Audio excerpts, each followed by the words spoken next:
just kind of come to my career out of the blue. I grew up in Texas, in Dallas, Texas, and my parents are from Montreal, but they moved down to Dallas. And but in Dallas, we drove everywhere for every single solitary trip. Sound familiar probably to you. And then by the time I was a teenager, I was pretty overweight and had developed quite a sedentary kind of lazy lifestyle of television and junk food. And it's a little embarrassing, but there's a horrible picture in here to verify this fact. And then I was heading to Washington, D.C. to go to graduate school in about 1990, and my brother said, take my bike. I needed a way to get around, and he said, take my bike. And I said, take your bike? Why would I take your bike? I haven't ridden a bike since I was a kid. And at that point, I crashed into a fire hydrant right before my 10th grade picture. And it's an absolutely horrible picture where I've got big hair and braces and pancake makeup about an inch thick to cover up the scratches on my face. So that was my experience with bicycling. And he says, well, yeah, but you're always complaining about being fat, and you're in this environmental program, so maybe you should take the bike. And this is my brother's kind of a an egger. So I took the bike and I started biking, and within a couple weeks was in pretty good shape. Had lost a few pounds, and a few weeks after that, I took a 25-mile bike ride with this really cute guy.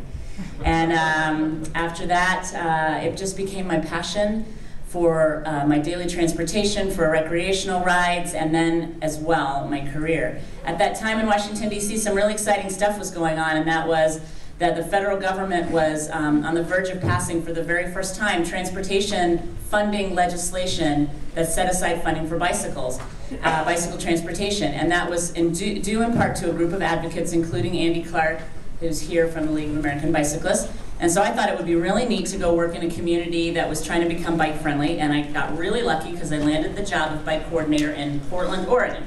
Now at that time, Portland had almost no bikeways. This was our bikeway network, and you can hardly call it a network at that time.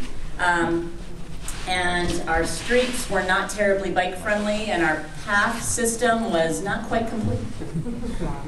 And we had a skeptical public. We had opposition from the business community. The media routinely wrote stories about how terrible all this effort to put in bike lanes was.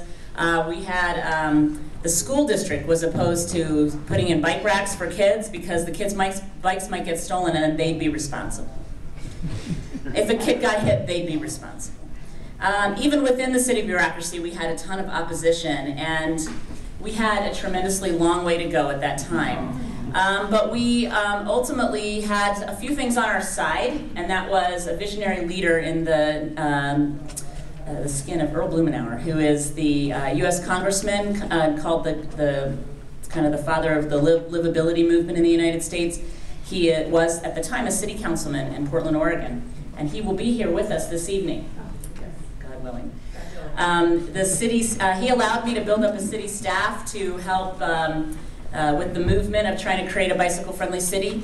I learned very quickly that having one of the critical keys to success was the advocacy community, which was just forming in Portland in the early 90s, and that was the Bicycle Transportation Alliance. Without them, I never could have succeeded. And Jeff Miller from the Alliance for Bicycling and Walking is going to tell us a little bit more about the role of advocates. Thanks, ma'am. Sure.